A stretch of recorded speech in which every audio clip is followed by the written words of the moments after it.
Black and white நேயர்களுக்கு வணக்கம். அரசியல் சூத்திரம் நிகழ்ச்சியில் மூத்த பத்திரிகையாளர் இதயா நம்முடன் இணைகிறார். வணக்கம் சார். வணக்கம். அதிமுக பாஜக கூட்டணி அமைந்திருக்குது. இந்த கூட்டணியில் அமமுகவும் இடம்பெறும்.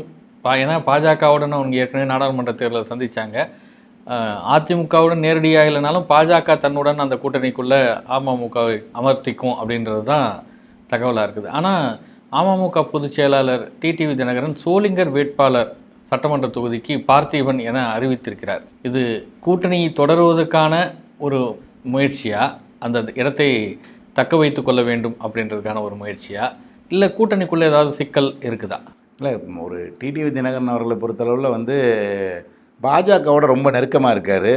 நான் கடைசியாக எடுத்த பேட்டியில் கூட அவர் ஒருவேளை அதாவது அதிமுக பாஜக கூட்டணியில் என்னால் இடைஞ்சல் வரும் அப்படின்னா நான் ஒதுங்கி நின்றுட்டு அந்த கூட்டணியில் என் கட்சியை மட்டும் அனுப்புவேன், நான் விலகி நின்றுக்குவேன், நான் போட்டியிட மாட்டேன், நான் போய் மேடையில் நிற்க மாட்டேன், நான் ஒதுங்கி இருந்து கூட அந்த தியாகத்தை செய்ய தயார்னு அவர் சொல்லியிருக்காரு. அதனால் அப்படி இருக்கும்போது அப்படி பாஜகவுக்காக நெருக்கமாக இருக்கிற அண்ணாமலை கூட சொன்னார், டிடிவி தினகரன் எந்த நேரத்தில் நான் கைவிட மாட்டோன்னு அவரும் ஸ்டேட்மெண்ட் கொடுத்துருக்காரு. அதனால் இப்போ ரொம்ப நெருக்கமாக இணக்கமாக தான் அந்த கூட்டணி இருக்கிறதா நினைக்கிறேன்.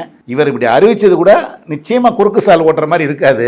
அது நிச்சயம் மேலிடத்த அனுமதியை கூட பெற்று கூட அவர் பண்ணியிருக்கலாம். நான் அவர் அறிவிச்சுக்கிறேன்னு கூட கேட்டுட்டு கூட பண்ணியிருக்கலாமோன்னு எனக்கு ஒரு சந்தேகம் இருக்குது. ஏன்னா இங்கே பாமக உள்ளே வரப்போகிற மாதிரி ஒரு இது இருக்குது. ஏன்னா ஏற்கனவே அது பிஜேபி கூட்டணி தான் இருந்துச்சு. அப்படி இருக்கும்போது பாமக அந்த தொகுதியில் தொடர்ந்து போட்டியிடுறதுக்கான சூழல் இருக்கும்போது அங்கே முன்கூட்டி நம்ம கேண்டிடேட்டை போட்டுருவோம், அவர் தனக்கு ஒரு விசுவாசி, அவர் பார்த்திபன், அவருக்கு முன்கூட்டி நம்ம பண்ணிடணுன்றக்கா கூட அதை அறிவிச்சிருக்கலாம். அது ஒரு வேளை பாஜக மேலிட இதோட கூட பண்ணியிருக்கலாம். ஏன்னா சோசியல் மீடியாக்களில் வர தகவல் கூட அதிமுக அமமுகவை அனுசரித்து போவதில் எந்த ஒரு இடைஞ்சலும் இல்லை அப்படின்ற மாதிரி தான் எடப்பாடி ஃபீல் பண்ணுறாரு அப்படின்ற மாதிரி தகவல். ஆமாம், அவர் நீங்கள் ஓபிஎஸ்ஸையும் டிடிவி தினகரனையும் சசிகலா வச்சுக்கிட்டிங்கன்னா சசிகலாவோ ஓபிஎஸ்ஸை சேர்க்க அவர் ரெடி இல்லை. ஏன்னா அவங்க திரும்ப அதிமுகவை மீட்கணும்னு பேசிக்கிட்டு இருக்காங்க. உரிமை மீட்பு குழுன்னு அந்த மாதிரி பேர் வச்சுக்கிட்டு தான் செயல்படுறாங்க. இவரை பொறுத்தவரை தனி கட்சி ஆரம்பிச்சார். இவர் எனக்கு தனி கொடி, தனி கட்சி, தனி சின்னம்னு இப்படி போயிட்டு இருக்காரு. ஸோ இவர் வந்தாலும் டிட்டாச்சபிளாக தான் இருப்பார். வர கூட்டணி சேர எலெக்ஷன் முடிஞ்சவங்க போயிட்டு வாங்கன்னு அனுப்பிவிட அந்த மாதிரி ஒரு வசதியோட தான் அவர் இருக்காரு.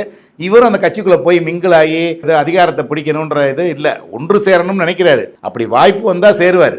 அப்படி இல்லாத பட்சத்தில் இவரும் போய் கூட்டணி மட்டும் சேர்ந்துட்டு தன்னுடைய கட்சி தான் தனி வழி அப்படின்னு போகிறதுக்கு தான் டிடிவியும் தயாராக இருக்கார். அதனால தான் ஆரம்பத்திலே ஆரம்பித்தார். பட் அதனால் இவரோட இணக்கமான போகக்கூடிய சூழ்நிலை இருக்குது. ஓபிஎஸ் தான் அவர் உள்ளே விடுறதுக்கு தயங்குவார். ஏன்னா எப்போ உள்ளே விட்டாலும் உடனே ஒரு அதிருப்தி அணி அவர் பின்னால் போய் நிற்கும், இன்னொரு தலைமை வளர்ந்துடும், இவரை பார்க்குறவங்க அவரை போய் பார்ப்பாங்க, அந்த மாதிரி ஒரு திரும்ப இரட்டை தலைமை வந்துடும், குழப்பங்கள் வரும்ன்றதால இப்போ எடப்பாடி பயப்படுறாரு. அதனால தான் ஸ்ட்ராங்காக அவரை உள்ளே விடாமல் பார்த்துக்கிறாரு. செங்கோட்டையனை ஒரு அடுத்த ஒரு தலைவராக உருவாக்க ஒரு முயற்சியெல்லாம் நடந்தது.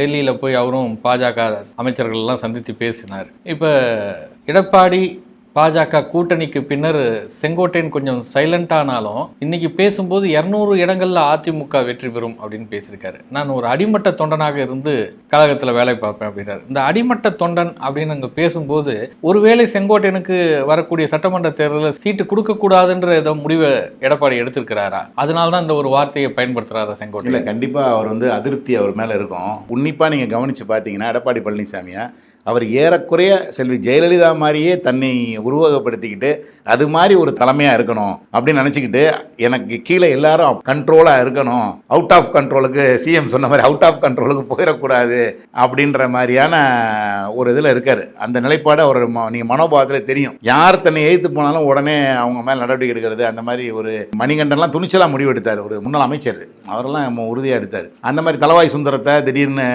சஸ்பெண்ட் பண்ணார்.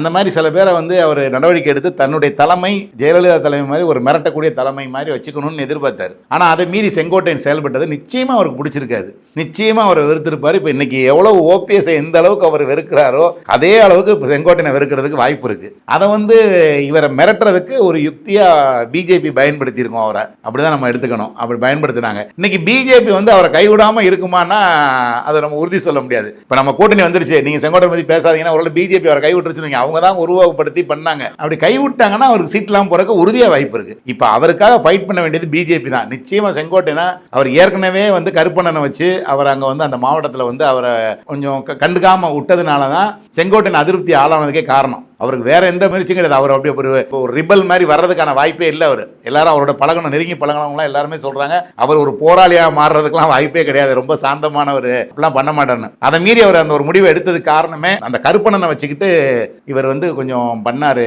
எடப்பாடி, இவருக்கு முக்கியத்துவம் கொடுத்து அவருக்கு முக்கியத்துவம் கொடுக்காம பண்ணிக்கிட்டு இருந்தாரு, அதனால தான் சொன்னாங்க. இப்போ கண்டிப்பாக எதிர்ப்புணர்வு அதிகமாக இருக்கும், அடுத்ததில் சீட்டு கொடுக்காம இருக்க வாய்ப்பு இருக்கு. பிஜேபி அவர் எடுத்து பொம்மையை ஆட்டினால தான் இந்த சூழ்நிலை அவருக்கு வந்திருக்கு. அதனால வந்து பிஜேபி ஃபைட் பண்ணி அவருக்கு சீட்டு வாங்கி கொடுக்குமா அப்படிங்கிறது தேர்தல் நேரத்தில் தான் தெரியும். நீங்க சொன்ன மாதிரி இல்லாட்டி வெறும் அடிமட்ட தொண்டனாவே இருந்த ஒரு தேர்தல் வேலை பார்க்க வேண்டியதான். ஏன்னா இந்த வார்த்தையை அண்ணாமலையும் பயன்படுத்தினார் மாற்றத்துக்கு முன்னாலே. அடிமட்ட தொண்டனாக இருந்து பணியாற்றுவேனாரு, அதுக்கப்புறம் தலைவர் பதவியிலிருந்து மாற்றப்பட்டார்.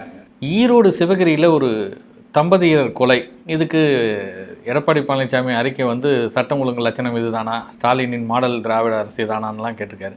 ஏற்கனவே சட்டசபை கூட்டத்தொடர் வந்து அண்மையில் தான் நிறைவடைந்தது. காவல்துறை மானிய கோரிக்கையிலையும் சட்டம் ஒழுங்கு பிரச்சனையை பற்றி பெரிதாக பேசினார். 2.0 கிடையாது, பை ஸ்டாலின் தான் அப்படின்லாம் ஒரு ஸ்லோகனெல்லாம் எடப்பாடி பழனிசாமி முன்னெடுத்தார். இப்போ சட்டம் ஒழுங்கு பிரச்சனை ரொம்ப மோசமான ஒரு சூழல் தான் இருக்குதா? நாங்கள் சட்ட ஒழுங்கு பிரச்சனை நிச்சயமாக மோசமாக இருக்குது. நம்ம பார்க்குறோம், டெய்லி பார்க்குறோம், அங்கங்கே கொலைகள் இது நடந்துகிட்டே இருக்குது. இன்னமும் செயின் பறிப்பு அதெல்லாம் நடந்துட்டு தான் இருக்குது. சில குற்றவாளிகளை வந்து போலீஸ் வந்து துரத்தி விமானத்தில் மடக்கி பிடிக்கிறாங்க, ரயிலில் ஓடுற ரயிலில் மடக்கி பிடிக்கிறாங்க. என்ன பண்ணாலும் ஒவ்வொருத்தருக்குமே இன்றைக்கி சமூகத்தில் இருக்க வந்து கீழ்மட்டத்தில் இருக்கவங்களுக்கு மேல்மட்டத்துக்கு வரணும், எல்லாருக்குமே அதான் ஆசை. அதை சில பேர் வந்து நியாயமான வழிகளில் கடும் முயற்சி பண்ண வர்றாங்க. சில யங்ஸ்டர்ஸ் வந்து ஒரு பப்புக்கு போகணும், ஒரு ஸ்மார்ட் ஃபோன் வச்சுக்கணும், இந்த மாதிரி ஒரு பொருளாதார வசதி இல்லாத இளைஞர்களுக்கும் அந்த மாதிரி எதிர்பார்ப்புகள் வருது. அது தவறு நம்ம சொல்ல முடியாது. எல்லாருமே வளரணும், எல்லாருமே நல்ல நிலைமைக்கு வரணுன்றதான் சமூகத்துக்கு நல்லது. வர முடியாத சந்தர்ப்பத்தில் அந்த பொருளாதாரத்தை நோக்கி போகிறதுக்கு இந்த மாதிரி குறுக்கு வழிகள் சட்டவிரோத செயல்களில் அவங்க ஈடுபடும் போது அந்த குற்றங்களை வந்து நீங்கள் வந்து தடுக்கிறது கஷ்டம். ஏன்னா நம்ம பார்க்குறோம், நம்ம ஏற்கனவே வந்து நம்ம ரொம்ப குறைவான விகிதத்துக்கு தான், ஒரு 1000 பேருக்கு ஒரு போலீஸ் அந்த ரேஞ்சில் தான் இருக்குது. அதுவே நம்ம கம்மி. அதில் இன்னமும் பார்த்தீங்கன்னா நிறைய நிரப்பப்படாத பதவிகள் மூலம் போலீஸுடைய ஸ்ட்ரென்த் ரொம்ப கம்மி. நீங்கள் எப்படி இந்த ஒரு சின்ன ஒரு இதுக்கு வந்து யானை ஒரு குச்சிக்கு பயந்துகிட்டு இருக்கோ அங்குசத்துக்கு, அது வந்து தினச்சா பாகனை தூக்கி போட்டு விரட்டிடலாம். ஆனால் அந்த ஒரு சின்ன அங்குசத்துக்கு எப்படி யானை பயப்படும், அது மாதிரி தான் நம்ம ஒரு நல்ல சொசைட்டியாக நம்ம இருக்கோம். அதனால தான் இந்த அளவுக்காவது வந்து நல்ல நிலைமையில இருக்குது. ஏன்னா அவ்வளோ குறைவான போலீஸ் இருக்குது, அங்குசம் அளவுக்கு தான் போலீஸ் இருக்குது, நம்ம யானை அளவுக்கு இருக்கோம். ஆனாலும் நம்ம வந்து நம்முடைய இயற்கையிலேயே தமிழர்களுக்கு உள்ள தர்ம நியாயம் பார்க்குற குணம் இருக்குது பார்த்தீங்களா, அதுதான் இன்னைக்கு வந்து இந்த அளவுக்காவது உங்களுக்கு சட்ட ஒழுங்கத்தை பாதுகாத்து வச்சிருக்கு. மற்றபடி நீங்கள் வந்து எல்லாரும் இந்த மாதிரி ஆசைப்படுறது, எல்லாரும் சட்டவிரோத பழிவாங்கல், கூலிப்படைகள், பணம் தான் தேவைதான், அதுக்காக கூலிப்படையாக மாறுறது, இந்த மாதிரி போகும்போது நிச்சயமாக இதாகும். ஆனால் இப்போ சமீபத்தில் வந்து இது எல்லா கவர்மெண்ட்லையும் நடக்கும். நீங்கள் பழிவாங்குதல் வந்து போலீஸால் தடுக்கவே முடியாதுங்க. அதாவது இப்போ போதைப் பொருட்களை பயன்படுத்தி அதன் மூலமாக சட்ட ஒழுங்கு பிரச்சனை வருதுன்னா போலீஸ் வந்து போதையை ஒழிக்கலாம், அதை செய்யலாம், அதை செய்ய முடியும், அதை செய்யணும் அரசாங்கம், அது மாதிரி பண்ணலாம். நீ இந்த பழிவாங்கல் நடவடிக்கைகள், கள்ள தொடர்பு காரணமாக கொலை பண்ணுறது, புருஷன் முண்டாட்டி கொலை பண்ணுறது, கள்ளக்காதல், இந்த மாதிரி பிரச்சனைகள்லாம் நீங்கள் போலீஸுடைய லா அண்ட் ஆர்டர் நீங்கள் என்ன செஞ்சாலும் பண்ண முடியாது. அதெல்லாம் உணர்வுபூர்வமான கொலை. திடீர்னு நைட்டு ஒரு சந்தேகப்படுறான், அவன் பொண்டாட்டியை கழுத்தறது கொண்டு போட்டுறான், ஃப்ராக்ஷன் ஆஃப் செகண்ட் அந்த முடிவு எடுத்துறான். இதை வந்து போலீஸால் தடுக்க முடியாது. ஸோ அதனால் கொலைகள் எப்படி நடக்குதுன்னு பார்க்கணும். திட்டமிட்ட கொலைகள், ரவுடிகள் பழிவாங்குதல் கொலைகள், இவங்கெல்லாம் ஒருத்தருக்கு ஒரு ரவுடி வந்து வெஞ்சன்ஸ் வச்சு மாற்றி பண்ணுவாங்க. இவன் பெயிலில் வர்றான், கையெழுத்து போட வந்து அவனை கொலை பண்ணுவான். இந்த மாதிரிலாம் இருக்கிறத வந்து போலீஸ் வந்து மானிட்டர் பண்ணலாம். எஸ்பி ஐஏஎஸ்லாம் கொஞ்சம் அது விழிப்புணர்வோடு இருந்து இவனுக்கு கொலை பண்ண வாய்ப்பு இருக்குது, அந்த மாதிரிலாம் பண்ணலாம். ரவுடிகளை கண்ட்ரோல் பண்ணலாம், அவங்களுக்கு ஆயுதங்கள் போடாமல் பண்ணலாம், அவங்கள தொடர்ந்து கண்காணிக்கலாம். இந்த மாதிரி இதை பண்ணணும். ஆனால் இப்போ முதலமைச்சர் என்ன சொல்கிறார், அவர் ஸ்டேட்மெண்ட்டு அதிமுக ஆட்சியில் எவ்வளோ % எத்தனை கொலைகள் நடந்திருக்கு எண்ணிக்கையை காட்டுறாரு. ஸோ அதை விட குறைஞ்சிருக்குன்றாரு. ஸோ அதனால வந்து இதில் 2 கவர்மெண்ட்டுமே குறை சொல்ல முடியாது. அதோட இது கம்மியாக இருந்தாலும் இன்னும் குறைக்கப்பட வேண்டும். அதுக்காக நடக்கலான அவசியம் இல்லை. அவர் அங்கே 1000 கொலை நடந்துச்சிருக்காங்க, நான் 999 வரைக்கும் நான் அலோவ் பண்ணுவேன்னு பண்ணால் அதுவும் தப்பு தான். நீங்கள் அது 1000 இருந்தால் நீங்கள் ஒரு 100 ஆக்குங்க. அவங்க சரியில்லைன்னு தானே உங்கள்கிட்ட கவர்மெண்ட்டை கொடுத்துருக்காங்க. அப்போ அதை விட கம்மின்னு சொல்லக்கூடாது, சுத்தமாக இல்லை அப்படின்னு சொல்லணும். ஆனால் சுத்தமாக இல்லைன்னு சொல்ல முடியாததுக்கு நடைமுறை சாத்தியம் இல்லை. இப்போ இந்த வரக்கூடிய சட்டமன்ற தேர்தல் இதெல்லாம் ஒரு சவாலாக இருக்குமா? ஒரு பக்கம் சட்டம் ஒழுங்கு பிரச்சனை, இப்போ இந்த அமைச்சர்கள் மீதான ஊழல் வழக்குகளில் அமைச்சரவை மாற்றம், நீக்கம், இப்படிலாம் வந்து இருக்கிறது அரசாங்கத்துக்கு ஒரு சட்டமன்ற தேர்தலை எதிர்நோக்கும் போது ஒரு இருக்கக்கூடிய சிக்கல்களாக இருக்கும். அது ஆமாம், கண்டிப்பாக. இது வந்து இப்போ நீங்கள் பிஜேபி எடுத்துக்கிட்டிங்கன்னா, பிஜேபி வந்து தமிழ்நாடு அரசாங்கத்து மேலே ரொம்ப கோபத்தில் இருக்குது, குறிப்பாக திமுக மேலே. இந்த திமுக அரசு அடுத்த பேரோட அகற்றப்படணும். அதாவது மற்ற இடத்துலலாம் அவங்களுக்கு அரசியல், வெறுமனே இந்த கட்சியை நம்ம இது பண்ணி டிஃபீட் பண்ணி நம்ம வந்துடணும், வெற்றி பெற்றணுன்ற அந்த ஒரு அஜெண்டா மட்டும்தான் இருக்குது. திமுக கவர்மெண்ட்டை பொறுத்தவரை அதை தாண்டி திமுக மேலே ஒரு கோபம் வருது அவங்களுக்கு. ஏன்னா இது பழைய விஷயங்களை பூரா திரும்ப எடுத்துகிட்டு வருது. 1965 என்ன இருந்துச்சோ அந்த உணர்வுகளை திரும்ப இப்போ இருக்க மக்கள்கிட்ட ஊட்ட பார்க்குதுன்ற மாதிரி அவங்களுக்கு ஒரு கடுப்பு இருக்குது. என்னென்னா இந்த ஹிந்தி எதிர்ப்பு, மும்மொழி எதிர்ப்பு, நீட் எதிர்ப்பு, அந்த தொகுதி மறுவரையறை, மாநில சுயாட்சி, பிற மாநிலங்கள் வந்து கூட்டு வந்து வேற அது கவர்னருக்கு எதிராக ஒரு ஜட்ஜ்மெண்ட் வேற வாங்கினாங்க. பாராட்டு. இப்ப இவ்வளவு விஷயங்களையும் வந்து கீழ்கோடியில உட்கார்ந்துக்கிட்டு ஒரு ஸ்டேட்டு இப்படி தமிழ்நாடு பூரா அந்த வெப்பத்தை பரப்புது. ஆளுநருக்கு எதிரான சட்டமன்ற மசோதாவுக்கு நீதிமன்றம் மூலயமா தீர்ப்பு பெற்றது ஏற்கனவே குடியரசு துணைத் தலைவர் தன்கர் அதை விமர்சனம் பண்ணியிருந்தாலும், நேற்று உத்தரப்பிரதேசத்தில் பேசும்போது பகல்காம் விஷயத்தை விட உள்ளிருந்து வரக்கூடிய எதிர்ப்புகளை வந்து அதை விட மோசமா இருக்குதுன்றாரு. அரசியல் சாசன அமைப்புகள் வந்து அது வரம்புக்குள்ள செயல்படணும் அப்படின்னு இருக்காரு. நீதிமன்றம் வந்து சட்டத்தை ஏற்ற முடியுமா, நாடாளுமன்றம் வந்து நாங்க சட்ட தீர்ப்பை கொடுக்க முடியுமா, அந்த வரம்புக்குள்ள நில்லுங்க அப்படின்றாரு. அப்ப அந்த அளவுக்கு ஒரு பிரச்சனையை ஏற்படுத்திருக்கனால இருக்கக்கூடிய தாக்கங்கள் அதான் சொல்றேன். அந்த தாக்கம் இருக்கு. சில பிஜேபி நண்பர்களே என்கிட்ட பகிர்ந்துகிட்டதான் நான் சொல்றேன் உங்களுக்கு. எனக்கு என்ன சொல்ல போனா எனக்கு பேட்டிலே கொடுத்துருக்காங்க. திமுகவுடைய தாக்கம் இந்தியா பூரா வருது. அது வந்து ஒரு மோசமான முன்னுதாரணமா போகுது. பிஜேபிக்கு எதிரான மாநில கட்சிகள் இருக்குல்ல, அந்த கட்சிகள் எல்லாம் திமுகவை பார்த்து அதை கத்துக்கிறாங்க. இப்ப மராட்டியில பாத்தீங்கன்னா மும்மொழி கொள்கைக்கு எதிராக வந்து ஹிந்திக்கு எதிராக ஒரு பிரச்சாரம் வர ஆரம்பிச்சிருச்சு. இத்தனைக்கு ஃபுல்லா ஹிந்தி பேசுற நம்ம பம்பாய் வந்து அப்படி வருது, அங்கேயே இந்த எதிர்ப்பு வருது. அது மாதிரி இவங்க ஒன்னொன்னா இல்லாத தொகுதி வரையறைய இது வரைக்கும் ஒரு பிள்ளையார் சொல்லியே போடாத ஒரு சப்ஜெக்ட் எடுத்து அதுக்கு ஒரு அனைத்து கட்சி கூட்டத்தை இங்க சென்னையில கூட்டி ஒரு எதிர்ப்புணர்வை வளர்க்குறாங்க. இந்த மாதிரி வந்து ஆன்டி நேஷனல் அப்படின்னு அவங்க அவங்க வார்த்தைகளை சொல்றேன். ஆன்டி நேஷனல் ஆக்டிவிட்டியில திமுக தொடர்ந்து செயல்பட்டு இந்தியா பூரா அது வந்து பிற கட்சிகளையும் வந்து இன்ஃப்ளூயன்ஸ் பண்ணுது. அதனால இதை முதல்ல ஒழிக்கணும் அப்படின்னு அவங்க அஜெண்டா எடுக்கிறாங்க. அப்ப எடுக்கும்போது எப்படி எடுக்கணும்? ரெண்டு விதமா எடுக்கணும். ஒன்னு வந்து இதை ஆட்சியை விட்டு இறக்கினா பலவீனமாயிரும் தானா. இப்ப ஆட்சியில் இருக்கும்போது பலமா இருக்கு, இறக்கினா பலவீனமாயிரும். சரி, இறக்கிறதுக்கு என்ன பண்ணணும்? ரெண்டு வழி. ஒன்னு அதை வந்து அசிங்கப்படுத்தி ஊழல்வாதின்னு குற்றச்சாட்டு பண்ணி தோக்கடிக்கணும். அதை தோக்கடிக்கிறதுக்கு ரெண்டு வழி. ஒன்று வந்து முதல்ல இது ஒரு ஊழல் கட்சி அப்படின்னு எஸ்டாப்ளிஷ் பண்ணி அதன் மேலான ஈர்ப்பு, மக்களுக்கு இருக்க ஈர்ப்பை குறைக்கணும். இன்னொன்று அதை விட ஒரு பலமான கூட்டணி அமைக்கணும். இதை ரெண்டை தான் இப்போ பிஜேபி பண்ணிட்டு இருக்கு. ஒன்று மாற்றி மாற்றி கேஸ் இடி ரைடு ஐடி ரைடு நீங்கள் மாறி மாறி நடந்துட்டு இருந்தாவே, ஏன்னா எல்லாரும் சம்பாரிச்சு வச்சிருக்காங்கன்னு மக்களுக்கும் தெரியும். ஆமாம், எல்லா அமைச்சரும் சம்பாதிப்பாங்க அப்படின்றது. அப்போ இந்த மாதிரி இடி இதில் இவ்வளோ பிடிச்சோம் அவ்வளோ பிடிச்சோம், இதில் 10,000 கோடி ஊழல் 1000 கோடி ஊழல் அப்படி இப்படின்னு மாறி மாறி இந்த ஒரு வருஷம் பேச்சா வந்துச்சுன்னு வைங்க, ஏதோ ஒரு முழுக்க ஒரு ஊழல் முகிந்த ஆட்சி தான் நிரூபிக்கிறாங்களோ இல்லையோ அது வேற விஷயம் கோர்ட்ல. பட் காட்சிப்படுத்திட்டா போதும். அதை இப்போதைக்கு தேர்தலுக்குள்ள அதை பண்றதுக்கு முயற்சி பண்றாங்க. ஒண்ணு. இன்னொன்னு பலமான கூட்டணி அமைக்கிறதுக்கு பாஜக அதிமுக கூட்டணியை வச்சு அதுல இன்னும் சிறு சிறு கட்சிகள்லாம் சேர்த்து தேமுதிக, பாமக, அப்புறம் புதிய தமிழகம், ஜான் பாண்டியன், ஏசி சண்முகம், பாரிவேந்தர், இப்படி எல்லா கட்சியும் ஒரு சேர்த்து ஒரு உருவமாக்கி அது ஒரு பலமான கூட்டணியை எஸ்டாப்ளிஷ் பண்ணா விஜய்க்கு போற ஓட்டு குறைஞ்சிரும். நமக்கு பெருசா ஒரு போலரைஸ் ஆகும். ஆன்டி டிஎம்கே ஓட்டு ஒன்னா சேர்ந்துச்சுன்னா நம்ம ஜெயிச்சிடலாம். அப்படி வந்து திமுக வீழ்த்தணும் அப்படின்றதான் இந்த ரெண்டு வழியையும் கையாளுறாங்க. அதுக்கு தான் அதுல தான் இந்த இதுவும் வருது, திமுக மேல எடுக்கிற நடவடிக்கைகளும் வருது. இந்த நிகழ்வுக்கு அப்புறம் இந்த அமைச்சரவை மீண்டும் ஏதாவது மாற்றம் இருக்குமா? ஏன்னா இதுவே வந்து 6வது முறை மாற்றம் அப்படின்றாங்க. வழக்கமா அதிமுக ஆட்சியில் ஜெயலலிதா முதலமைச்சராக இருக்கும்போது தான் அமைச்சரவை மாற்றம்ன்றது ஒரு பெரிய செய்தியாக இத்தனாவது முறை அப்படின்னு அடிக்கடி நடந்துகிட்டே இருக்கும். திமுக ஆட்சியிலையும் இதுதான் முதல் முறையே இப்படி ஒரு மாற்றங்கள் நடந்துட்டு இருக்கிறது. அதில் 6வது முறை அப்படின்னு போட்டுட்டு இருக்கிறது. இப்போ வேறு இன்னும் மாற்றங்கள் இருக்கிறதுக்கு வாய்ப்பு இருக்கா? ஆக்சுவலாக வந்து இனிமே வந்து இதில் ஒரு வருஷத்துக்கு இவங்களே மாற்றினா ஏதோ தவறு இருந்து மாற்ற மாதிரியான ஒரு சித்தரிப்பு வரும். ஏன்னா இப்போ மனோ தங்கராஜ் அவங்க தான் எடுத்தாங்க, பட் அவங்களே திரும்ப கூப்பிட்டுட்டாங்க. அதன் மூலமாக அவருடைய மரியாதை காப்பாற்றப்பட்டிருக்கு. இந்த மாதிரி இனிமே ஒரு அமைச்சரை மாற்றினா அது ஒரு தப்பாயிரும். இந்த ஒரு வருஷத்தில் எலெக்ஷன் இருக்கும்போது நம்மளே ஒரு அமைச்சரை சரியாக செயல்படலை அப்படி இப்படின்னு சொல்லி மாற்றின மாதிரி ஆயிரும். பெரும்பாலும் பண்ணாமல் இனிமேல் எல்லாத்தையும் கட்டுக்கோப்பாக கொண்டு எலெக்ஷனை நோக்கி ஃபோக்கஸ் பண்ணி எல்லாம் போயிட்டே இருங்கப்பா அப்படின்னு சொல்கிறது தான் வாய்ப்பு இருக்குது. ஒரே ஒரு வாய்ப்பு வந்தால் மீண்டும் செந்தில் பாலாஜி உள்ள வர்றதுக்கு வேணால் இதில் வாய்ப்புகள் இருக்கலாம். இப்போ வந்து ஜட்ஜ்மெண்ட் கொடுத்த ஜட்ஜி வந்து ஓகா வந்து இந்த மே மாதம் மிட்டில் ரிட்டையர் ஆகிடாது. ஸோ அதுக்கப்புறம் புது பெஞ்சு போய் வந்துடும். அதில் ஒரு வேளை ஒரு திரும்ப மினிஸ்டர் ஆகிறாருன்னு வைங்க, யாராவது கோர்ட்டுக்கு போனால் கூட அந்த பெஞ்சு இந்த கேஸை எப்படி பார்க்கும் அப்படின்றது தெரியாது. ஏன்னா நீங்கள் வந்து இதில் கூகுள் பண்ணியோ இல்லை ஏஐட்ட கேட்டோ பார்த்தீங்கன்னா இப்போ இந்தியாவில் வந்து எத்தனை அமைச்சர்கள் இந்த மாதிரி கிரிமினல் கேஸில் கனெக்ட் ஆகியிருக்காங்க அப்படின்னு நம்ம போய் கூகுள் பண்ணி பார்த்தோம்னா 39% கேபினெட் மினிஸ்டர்ஸ், சென்ட்ரலில் இருக்க மினிஸ்டர்ஸ் 39% வந்து connected with some criminal cases. அதுலேயும் பார்த்தீங்கன்னா மர்டர் கேஸ், கரண்ட்ல இப்ப இருக்கவங்க murder case, attempt murder case அதுல எல்லாம் இருக்காங்க. அது மூலம் கிரைம் அகைன்ஸ்ட் விமன், பாலியல் குற்றச்சாட்டுகள், இதுல இருக்கவங்க எல்லாம் மினிஸ்டரா இருக்காங்க. அதுக்கப்புறம் ஸ்டேட், நீங்க இந்தியாவில் இருக்க எல்லா ஸ்டேட்டையும் எடுத்து பண்ணீங்கன்னா 100க்கு 43 அமைச்சர், 100 அமைச்சருக்கு 43 அமைச்சர் மேல கிரிமினல் கேஸ் கனெக்டட்.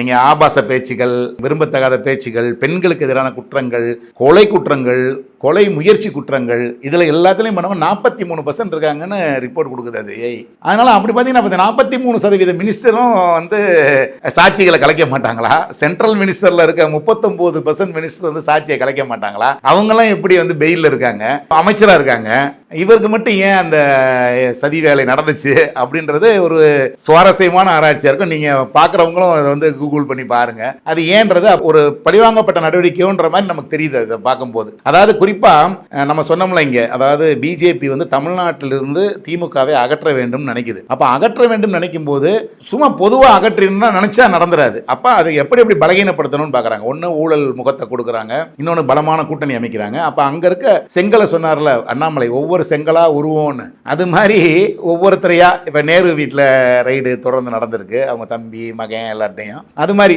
இப்போ ஏவா வேலு பவர்ஃபுல்லாக இருக்காரு, மூர்த்தி பவர்ஃபுல்லாக இருக்காரு. இந்த மாதிரிலாம் இந்த மாதங்களில் வந்து அவங்க மேலே ரைடு வரலாம் அப்படிலாம் ஒரு பரவலாக ஊடகங்களில் பேசப்பட்டுக்கிட்டே இருக்கு.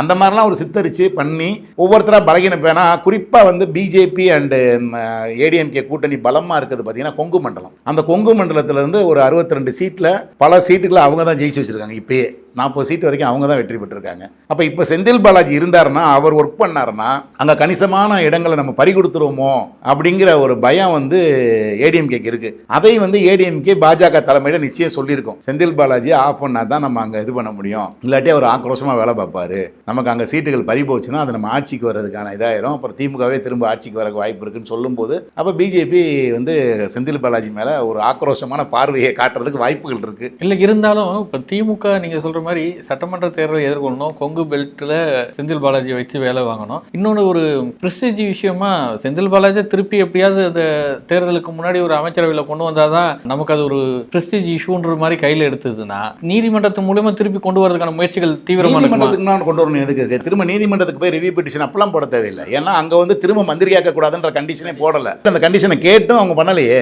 இப்போ திடீர்னு அவங்க ஜூலைலயோ திரும்ப ஒரு 3 மாதம் கழிச்சு திரும்ப எங்களுக்கு தேவைப்படுது அப்படின்னு அமைச்சேன்னா சிஎம் வந்து 2 விஷயம் பார்க்குறேன். சிஎம் வந்து இந்த விஷயத்தில் எடுக்க வேண்டியது வந்து அவருடைய உரிமை, எப்படி கவர்னர் வந்து மாநில உரிமையை பறிக்கிறான்றாலோ அது மாதிரி நீதிமன்றம் பறிக்கிறதா அவர் நினைக்கிறதுக்கு வாய்ப்பு இருக்கு சிஎம். ஏன்னா போன தடவை தான் பொன்முடி கேஸில் வந்து இதே உச்சநீதிமன்றம் ஒரு கவர்னரை வந்து கூப்பிட்டு கண்டிச்சாங்க. ஒரு முதலமைச்சர் தான் விரும்புகிற ஒரு நபரை தன்னுடைய கேபினெட்டில் வச்சுக்கணும்னா அவருக்கு ஒரு முழு உரிமை இருக்குது, அதை தடுக்க யாராலும் முடியாதுன்னு சொல்லியிருக்கு. இப்போ அந்த உரிமை பறிக்கப்பட்டதுனால சிஎம் வந்து விரும்புறாரு, செந்தில் பாலாஜியை கேபினெட்டில் வச்சுக்க விரும்புறாரு.